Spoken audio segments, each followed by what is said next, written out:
আমাদের এক্সামটা মূলত সাত কলেজের আন্ডারে মানে ঢাকা সেন্ট্রাল ইউনিভার্সিটির মাধ্যমে হচ্ছে নেওয়া হয়েছে। আর কয়েক বছর যাবত যে এখানে যে সাত কলেজে এক্সামটা নিচ্ছে তখন কিন্তু এখানে নেগেটিভ মার্ক ছিল না, কিন্তু আমরা নেগেটিভ মার্ক দিয়ে হচ্ছে এক্সামটা দিয়েছি। আর তখন আমাদের বলা হয়েছে যে আমাদের এই 24-25 ব্যাচটা আছে, এই 24-25 ব্যাচ থেকেই হচ্ছে আমাদের শুরু হবে যে ঢাকা সেন্ট্রাল ইউনিভার্সিটি ক্লাসটা শুরু হবে।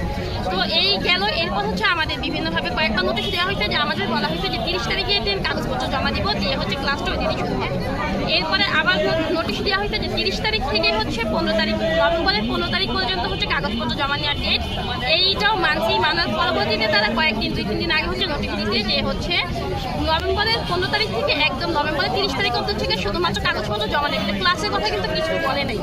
এরপরে যদি আমাদের এখন কাগজপত্র জমা নেওয়ার পরে হচ্ছে ভর্তি কার্যক্রমটা শেষ হবে, আবার পরবর্তীতে ক্লাসটা কখন নেবে? ডিসেম্বর মাসে নেবে, কিন্তু ডিসেম্বর মাসে সম্পূর্ণ বন্ধই থাকে। ডিসেম্বর মাসে দেখা যায় এই ছুটি সেই ছুটি এরকম করে অলরেডি 17-18 দিন চলে যায়। আবার শুক্রবার সহ তো এমনিতে তো মাসে তো ক্লাসে 5 করে 20 দিন ক্লাসে, তার মধ্যে যদি 18-19 দিন চলে যাবে ক্লাসটা কখন?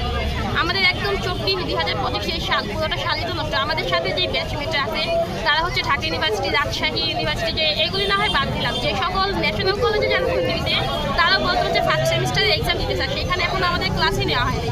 আমাদের দাবি হচ্ছে একটাই, যেভাবেই হোক আমাদের ক্লাসটা নেওয়া হবে। আর আজকে রাত্রের মধ্যে আমাদের নোটিশ দিতে হবে।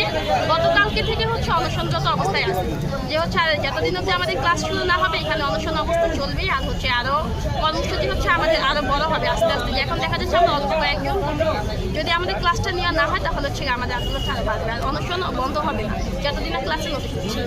বিশ্ববিদ্যালয়ের অধ্যাদেশ এখন কিন্তু হয়নি, আপনাদের বিশ্ববিদ্যালয় রাখা হবে কিনা আমরা শুনেছি যে অনেকভাবে বলা হচ্ছে জাতীয় বিশ্ববিদ্যালয়ের কথা, তখন আপনাদের প্রতিক্রিয়া কেমন হবে? আপনার অধ্যাদেশের ব্যাপারে এখন অধ্যাদেশের ব্যাপারে আমরা কোনো কিছু জানি না, সেটা হচ্ছে যারা আমাদের সিনিয়র ভাইয়াপুরা আছে তারা বলতে পারবে। আমরা আপাতত আমাদের ক্লাসটা চাই, এই হচ্ছে আমাদের দাবি।